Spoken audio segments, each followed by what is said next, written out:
Let's just start. Ladies and gentlemen, welcome to another episode of the Miles High Club podcast. I'm your host, Miles. This is episode 41. It didn't come home, did it? Let's just get it out of the way now. It didn't come home. England, we made it to the final for the first time since made it to the final. I think the first time ever to the Euros and the first time since 1996 of a major tournament. No, 1966 of a major tournament. This close. We were 88 minutes away from becoming European champions. It just went left. And then it continued to go left. Forget the game, forget the sports in-depth analysis. We went 1-0 up, it went 1-1, it went all the way to penalties. England lost on penalties, and here's how it went. My boy Jack was with me. Me and Jack were in this very room watching this final. First two penalties went in. Pickford made the save. Come on! Rashford missed. I was like, it's unlucky that is Rashford. And then Sancho stepped up, and then Sancho missed, and I was like, the two subs have missed. And then Saka, the 19-year-old that has been playing his heart out for this whole tournament, stepped up and missed, and it was over. Dreams down the toilet. Italy had won. England had lost. Football couldn't have come home any more than it did. The final was in Wembley. The trophy was in Wembley. The trophy was lifted in Wembley, London, England. Just not by the English, by the Italians. And as soon as it happened, I said to myself, I was like, I really wish it wasn't three black players that missed these penalties. I immediately put out on my Instagram, Black Lives Still Matter, because I knew what was coming, and would you believe it, England showed their true colours. They were screaming at them on the pitch, calling them niggers, monkeys. Their comments on social media got filled with monkey emojis. There was a picture going around on Snapchat, so I don't know who thought they was clever trying to make this point list where something like niggers cost us the Euros, 10 points if you spit on one, 20 points, just a whole disgusting list of what they would, all the things that they would want to do, but not one of them has probably got the balls to even attempt to do it. Shit, Lynch was on there for 500 points. Surely it's worth more than a 500 points link, but you know what, let's not get into the schematics. But yeah, I say England showed their true colours. It all came out like, don't get me wrong, there are white English football fans who have stood by Rashford, Saka and Sancho, haven't said a word, done nothing but praise them. And then you've got the ugly side of it, of the people who aren't doing the praising. And the question I have to ask is, after seeing the way some people reacted, is it English people? Or is it football fans? Or is it specifically more English football fans that are the problematic, racist pieces of shit? Because in terms of English people, we don't have the best reputation when it comes to sport. Well, not necessarily sporting events, but football events. We don't necessarily have the best reputation when it comes to being abroad, especially in Europe and like the holiday party 18 to 30 party destinations. Football fans are known to be a violent sort, and they sing songs about anything and they will chant about anything. We've seen Italians be racist, we've seen the Spanish, the Netherlands, we've seen the French, we've seen a whole bunch of football teams that aren't just English racially abuse their own players, other players. But when you combine those things together and you get the English football fans, I can't remember if I said it on this podcast, but I was saying to my friends, I don't want to watch, well, first of all, I didn't want to watch any England game at a pub, preferably only because when England score, drinks get thrown everywhere, and if England were to lose, I can't predict how some emotional, drunk, coked up football fans are going to react. But the final, I was like, there's no way. Like, don't get me wrong, if England win, I'd love to be there, to see the atmosphere, to get involved.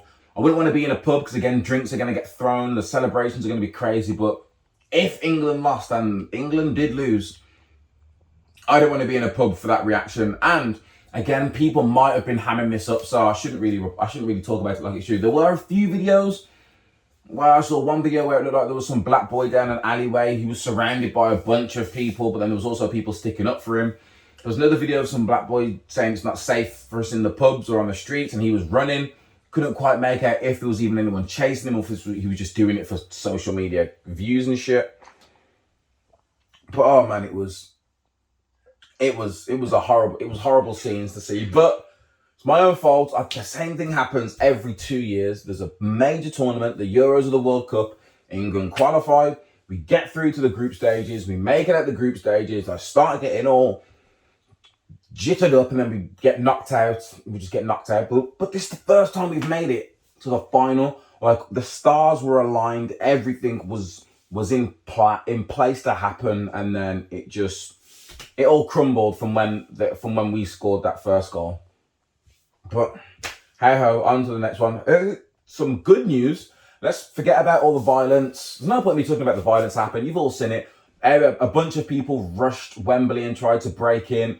There's a video of fans on the inside of Wembley trying to stop the fans without tickets getting in, like hitting people. People were getting kicked on the floor for trying to break in. You'll all get caught on CCTV, I'm pretty sure.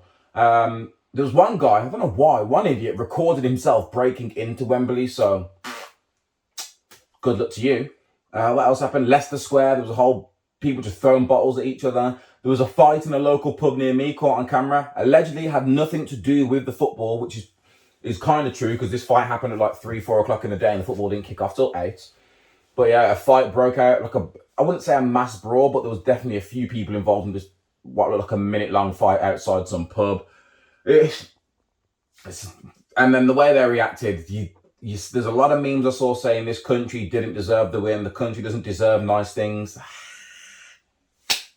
Sometimes it's hard to disagree. But let's look at something on the lighter note of this. I didn't get her name, haven't pulled up her name, but a woman pulled a sickie from. So last week, this woman's friend won tickets to the semi-final against Denmark in Wembley. Because this woman's friend won tickets, she decided, you know what, I'm going to pull a sickie. I'm not going to come into work today.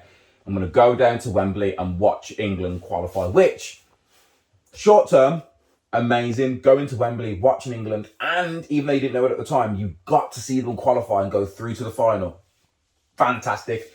Bittersweet, you lost your job and England didn't win the Euros. Yes, she pulled a sickie, went to the game, and then was caught on camera.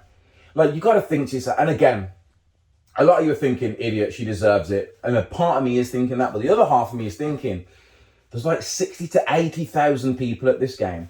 What's the chance that this camera's going to get right up in my face while I'm celebrating? Well, there was a pretty high chance, because that's what happened to her. She literally gets caught on camera, jumping up and down, celebrating. Her boss saw it, or someone saw it. Her co-workers or boss saw it.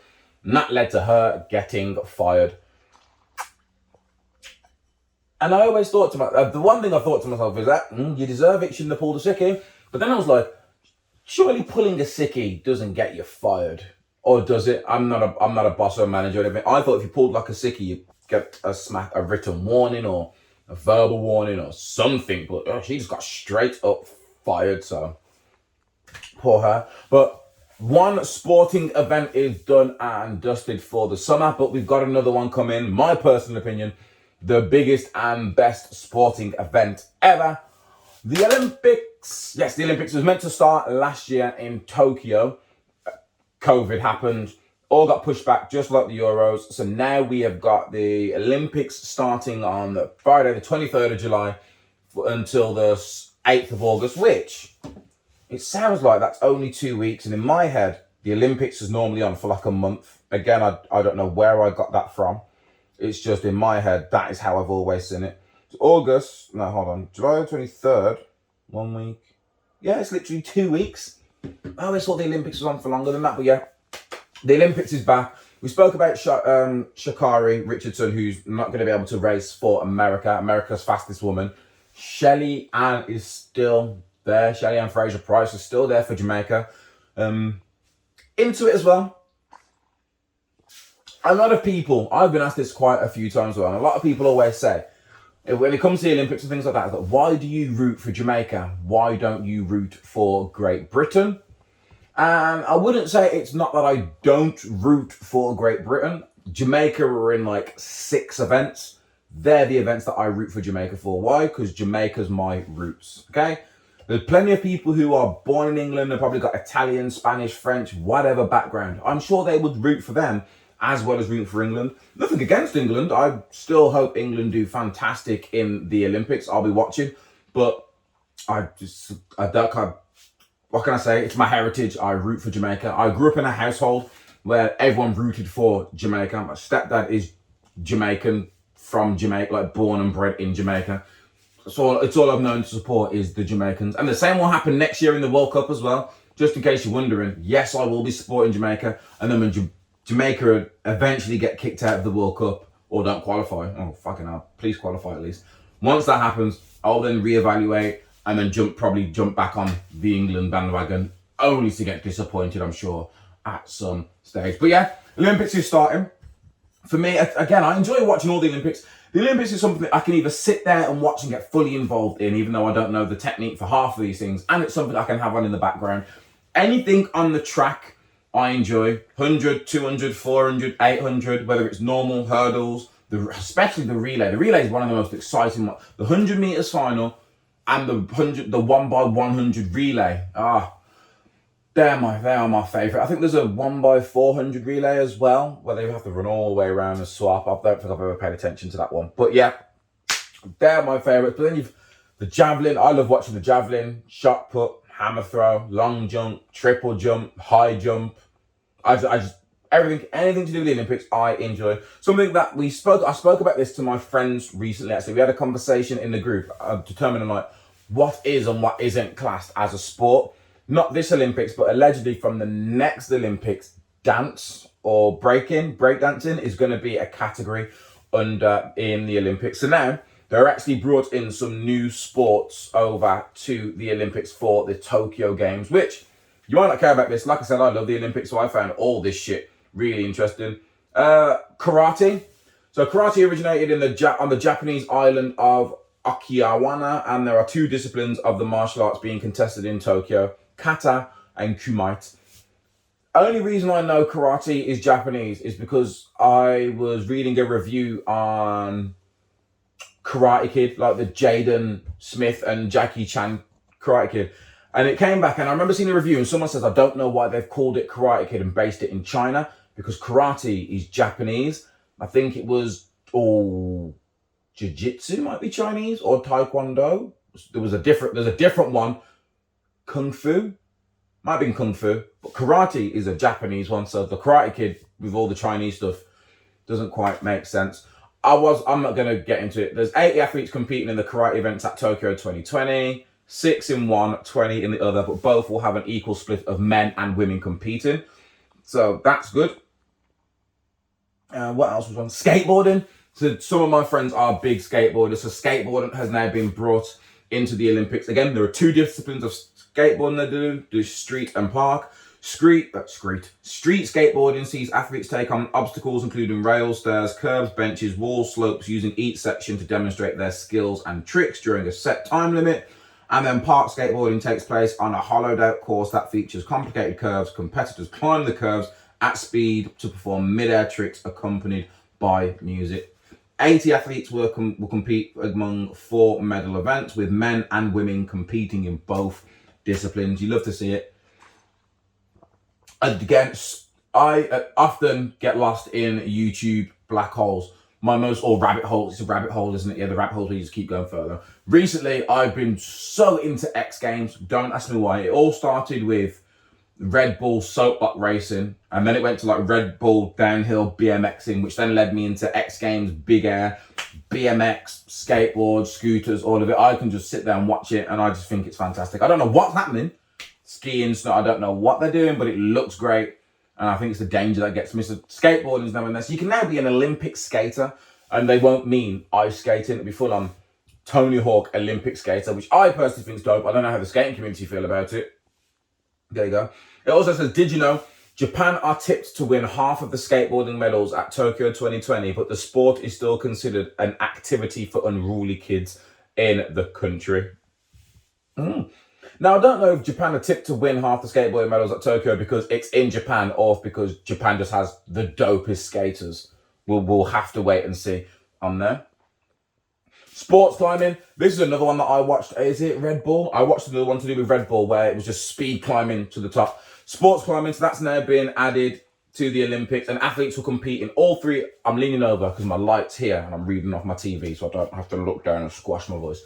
Athletes will compete in all three disciplines of climbing, which equals speed, bouldering, and lead.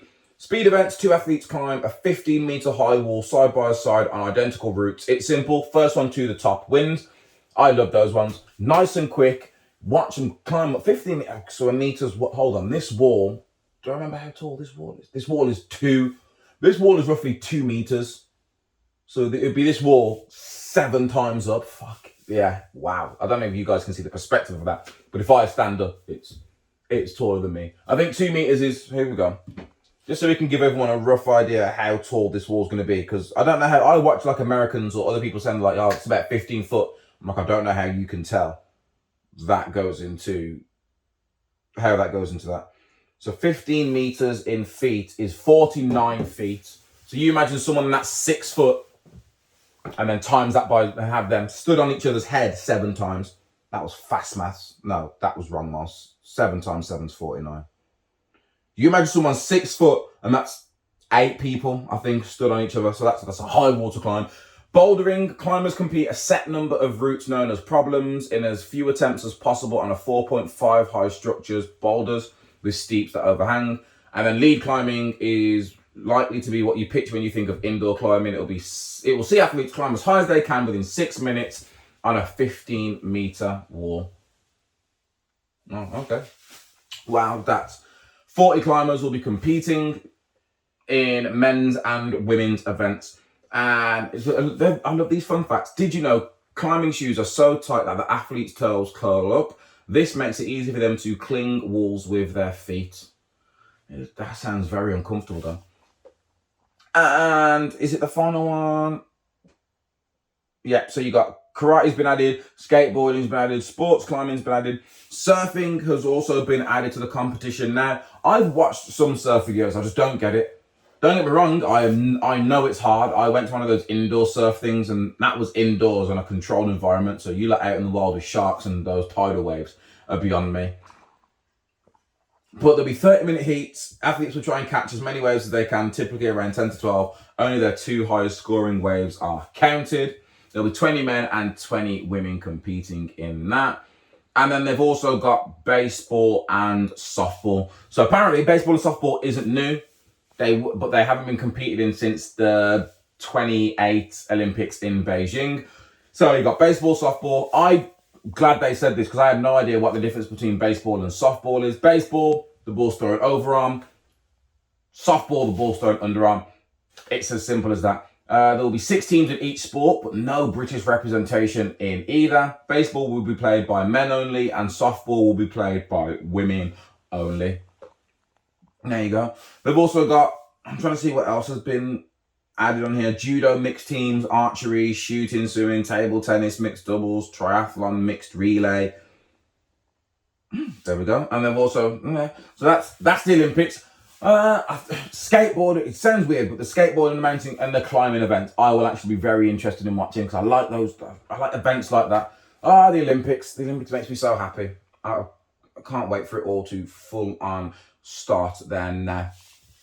And moving off the Olympics, onto what was, for me, was probably the most interesting story that has happened in the past week. And that is Sir Richard Branson went into space. Now, when you hear me say that, you probably think what I thought. Oh shit, he went to the moon. No, he didn't go to the moon. I'm not too sure he went near the moon. And I'm not trying to downplay this achievement because if it's real, I haven't seen any conspirators come out like they did for the moon landing. But if it's real, well done to Richard Branson. So you don't know who Richard Branson is. He's the guy behind Virgin. So it says here, the UK entrepreneur flew high and above New Mexico in the US in the vehicle that his company has been developing over 17 years.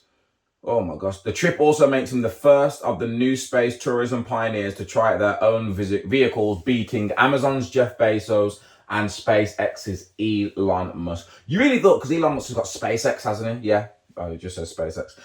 You really thought Elon Musk would have been the first there, but this guy seems like he's working on so many things at once. I don't know if he's ever going to get to like any of his goals. He's working on how to control the brain. He's working on some super fast tunnel from New York to LA. He's trying to get to space. He's doing everything. I think Richard Branson made a TV company, made mobile phones, put out the fastest internet provider, and then was like, let all that run in the background. I'm going to go try and get into space. I also want to know if there's like a group chat between Richard Branson, Jeff Bezos, and Elon Musk, and probably some other rich, smarty bunch people all race. Like, do they all now owe him $1 billion because he made it to space first? That's in my head how it works between all these rich people. Or that they all hate each other. And that was the biggest kick in the teeth. That's the biggest kick in the teeth of them all. So the height Sir Richard Branson rocketed in the plane known as Unity was 85 kilometers, which is 282,000 feet or 53 miles in the air. The businessman was accompanied on the mission by the vehicle's 2 pilots and 3 galactic employees.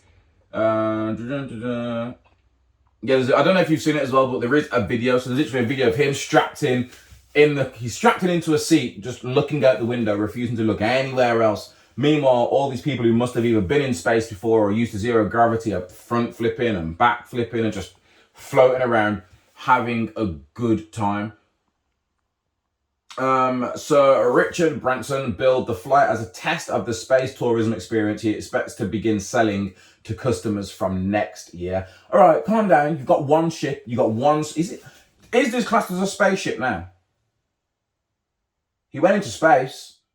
I need to. It's probably the littlest thing I need to know, but I really want to know if he can class this as a spaceship.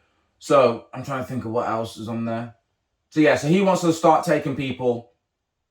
He at least wants to start selling to customers next year. Apparently, 600 individuals have already paid deposits for tickets that will cost them up to $250,000 or £180,000 for us. Right, so is the deposit 180 grand or up to 180 grand? Or is that the cost for the whole ticket? Either way, I won't be going to space.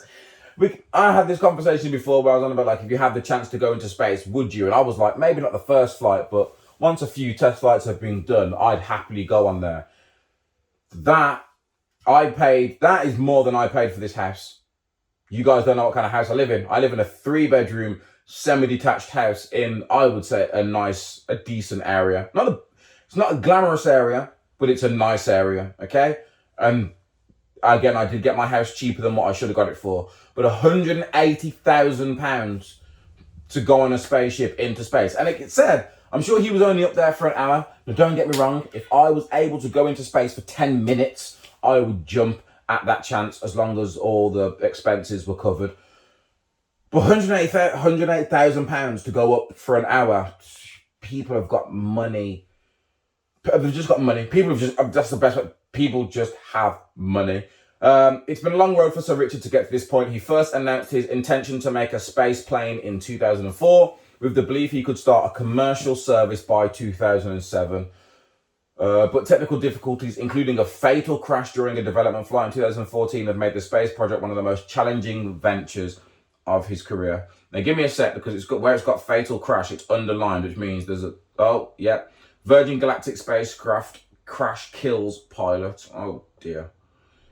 A pilot was killed and another injured as Virgin's Galactic Spaceship 2 space tourism craft crashed in the California desert.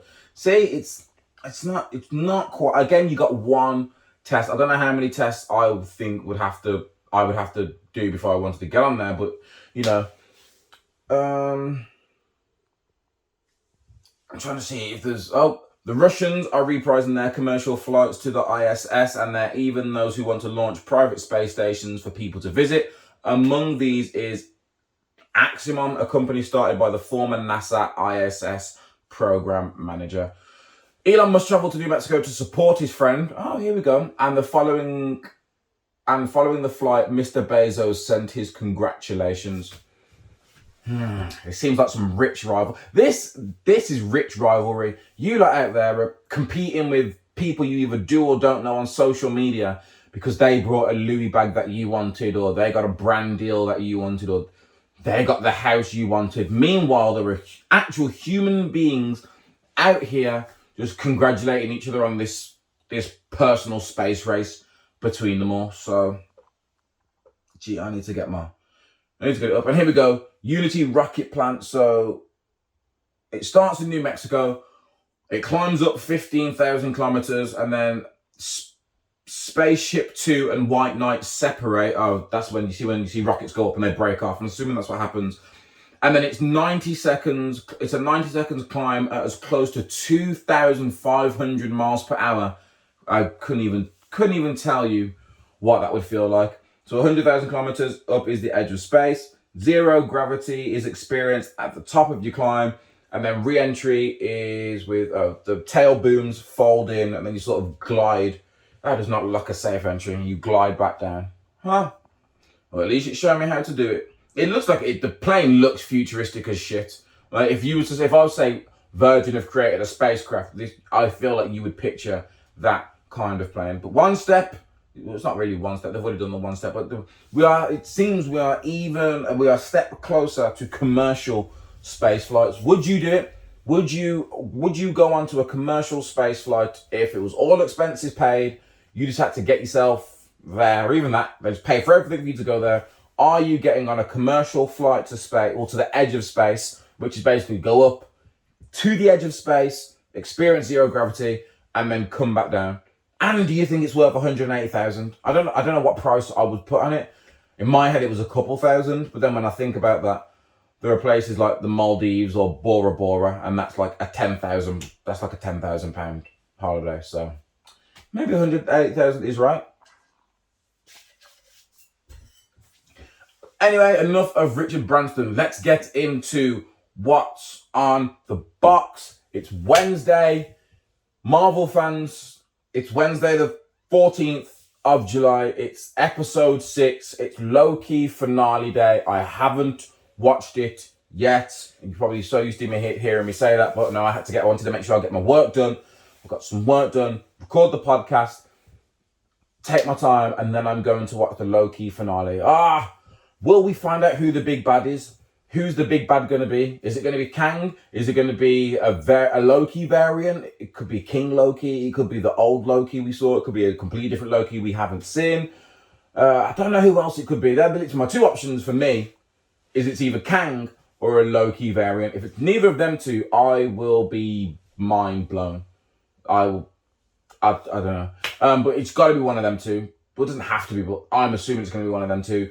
What's Mobius going to do in this episode when he gets back to the TVA? Is he literally going to burn it down to the ground? Is he going to try and convince everybody that they're variants? Oh, that would be an interesting one to see. What's going to happen with Renslayer? Does Renslayer really not know who's behind it all? In the comics, she is the love interest of Kang. Maybe Renslayer... Maybe Kang got Renslayer to help him take over the TVA. And then maybe he did like a partial mind wipe on her. So she doesn't know who's behind it, but she knows everything else to keep she knows enough to keep the TVA running, but not enough to know who's actually behind it or why. So maybe there's that. What's going to happen with Loki and Sylvie? Are they going to kiss? Are they both going to survive this movie? What does it mean for Loki moving forward in the MCU? Will we see Thor? Oh, so many questions for this finale. I hope it's longer than an hour. It's probably going to be an hour. Well, I'm sure that, it's like 40, 50 minutes. Hopefully it's like I want it to be like an hour and a half. And then that's finished. It's been, and Marvel have, not only have they not missed with movies recently, but all three of these shows, Loki is still my favourite show, but all three of these shows have just been a hit of a show. Tend to put them all out so quickly, one after another. Oh, it's fantastic. Thank you very much, Marvel. And sticking with Marvel, because there's no point me talking about Loki much more, because I haven't seen the episode yet. Speaking of Marvel, I finally went to watch Black Widow on Monday. This was the first time, I think it's the first time in like 4 or 5 years, the past 2 years, we can't help it, but it's been the first time in about 4 or 5 years I haven't been to the cinema to watch a Marvel movie on the day of its release. In fact, I'm gonna hold on. Endgame, Infinity War, Captain Marvel, Far From Home, Doctor Strange, Thor, Ragnarok. There's a lot of movies I went to see for the midnight release. Like, if I didn't catch midnight release, I watched it later in that day. But I think that at least the past 5 Marvel movies that came out before Black Widow, I was in the cinema either by myself or with friends on the midnight release to watch those films. So Black Widow came out. Let me say this now, as a standalone film, like, if you just take Black Widow as a film, it's a great film. Okay, but I think it's a great film. I loved it. However, when you compare it to the whole scheme of the MCU and everything, the film, spoilers from here now, the film itself, it's slightly lackluster to me, only because there are no, I'm trying to think of the word. There's no consequences, because this movie, Black Widow, is set directly after Civil War. So it's set directly after Civil War, which means to me it's in the past. It's after Civil War, which means we see Black Widow in Infinity War and Endgame. Yeah, Infinity War and Endgame after Civil War. So I already know, 1, Black Widow's going to survive because I've seen her in these movies. 2, she doesn't mention her family or doesn't mention anyone coming along with them. So I was like, what can I really learn from this movie, being as though there's nothing, or at least it appears there's nothing else further on in the MCU that I'm going to tie into. So, I'm not going to go for like the whole bit by bit review, but Black Widow, she's on the run from the government. She's hiding out in Norway. She gets some old mail. It turns out it's her little sister. Oh, yeah. No, let me go back. The start of the film starts in, I think it's in 95, where you see Natasha Romanoff and her little sister Yelena with, I need to get the Red Guardian, otherwise I'm going to keep forgetting everyone's name. So David Harbour, he plays Red Guardian, which is like the Russian version of Captain America in a way. And then you've got Yelena, who is Natasha's sister. Oh, so I enjoyed them. They are fantastic. The whole family as well. You've also got Rachel Welch, who plays their mom. So it turns out that they're actually Russian spies working for someone. They're in America pretending to be a fake family. You see this in there. They try and escape. They get chased down by S.H.I.E.L.D., but they escape back to Cuba. This is when the mum gets in. The mum's been shot, so she gets pulled off into a helicopter. The kids don't want to get split up. They get drugged and put onto some program, which is how they end up in the Red Room. So we know about the Red Room because it's not Civil. It's either Civil War or Age of Ultron. Natasha talks about how they sterilized them so that they can't have a future in the Red Room. So we know about the Red Room. We know that's where Black Widow came from. We see the Red Room and the whole operation of the Red Room. That's probably the main thing about this.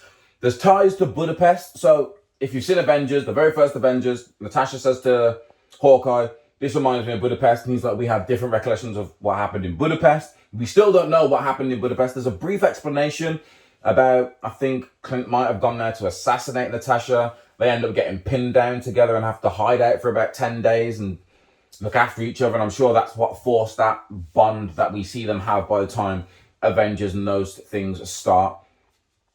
Then it skips forward. So like, Natasha ends up meeting back up with her sister because of some drug thing that her sister hides off. Yelena might be the best thing about this movie.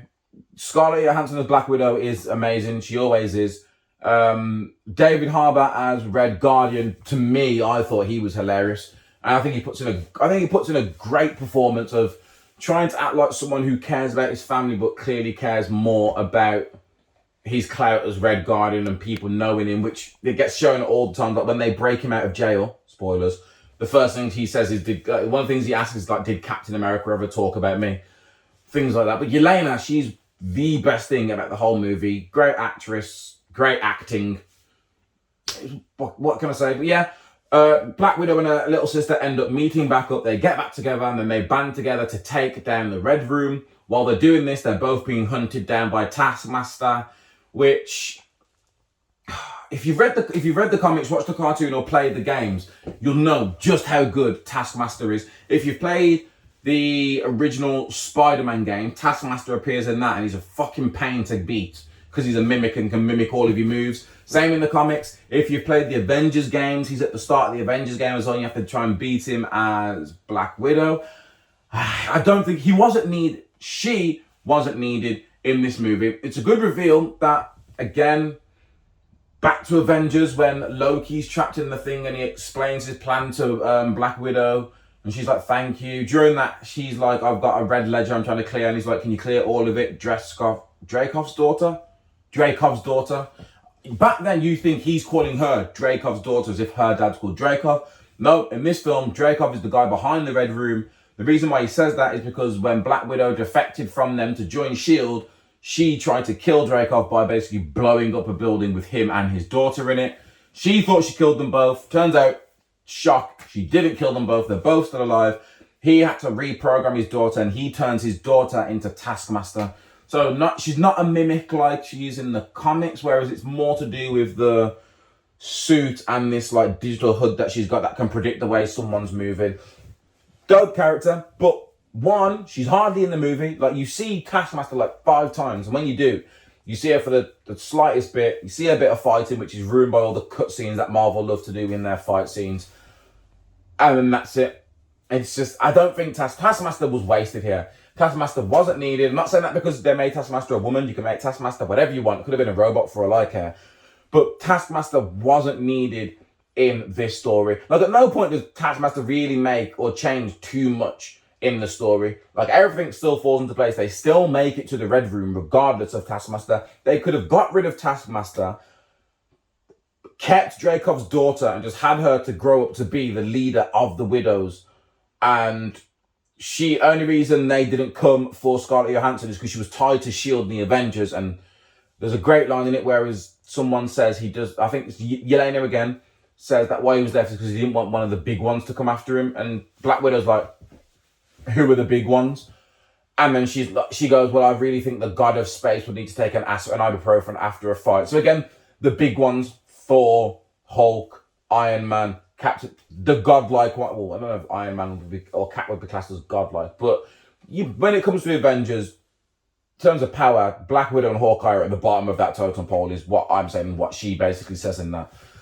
But yeah, the sisters get back together. They try and find the Red Room. So to get the Red Room, they have to break out their fake dad, who is Red Guardian. So we see Red Guardian.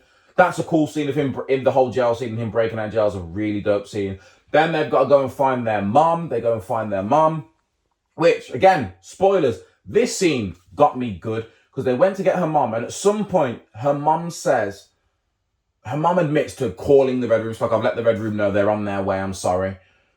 And it goes back to Yelena talking to her dad in the room. Again, great little conversation.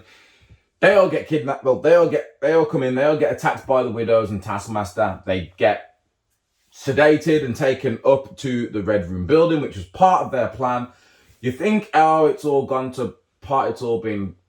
They've all been captured, because then you see at one point, Dreykov's got her in the chair, and he's like, when you look into something about looking into, you know who they are when you look into your daughter's eye. Not even a mask can fool them. He knows she's wearing a mask, takes off the mask. It's not the mum, it's actually Black Widow, Scarlett Johansson's character.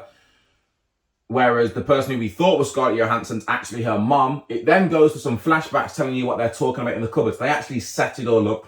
So they set it all up to swap as each other, so one gets taken somewhere and the other one gets out somewhere else. Which, again, is good. Their plan is to bring the station down to the ground.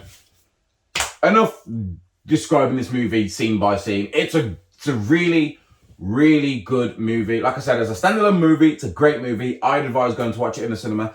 In the grand scheme of things, you know Scarlett's going to survive. You never hear about any of these other characters in the rest of the movies, like not even a Taskmaster or anything like that. You never hear anything more about the Widows.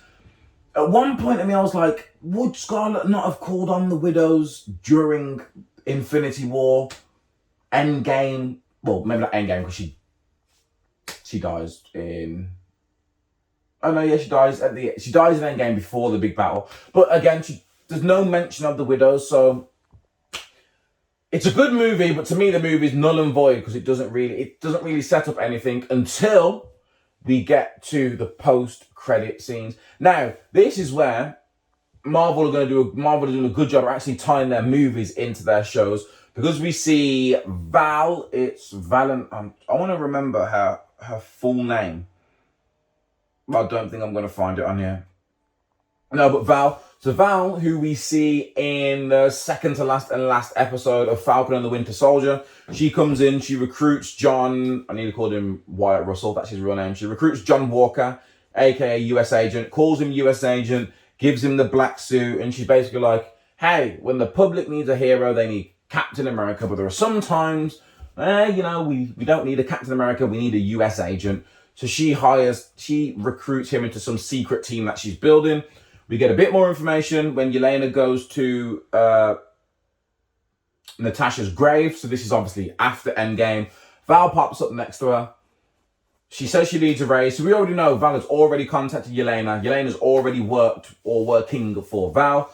Val's like, how would you like to get the person responsible for killing your sister or for your sister's death? So I was like, oh, Thanos. Oh, so as soon as she said that, I was like, how the fuck are they going to go for Thanos? And I was so confused.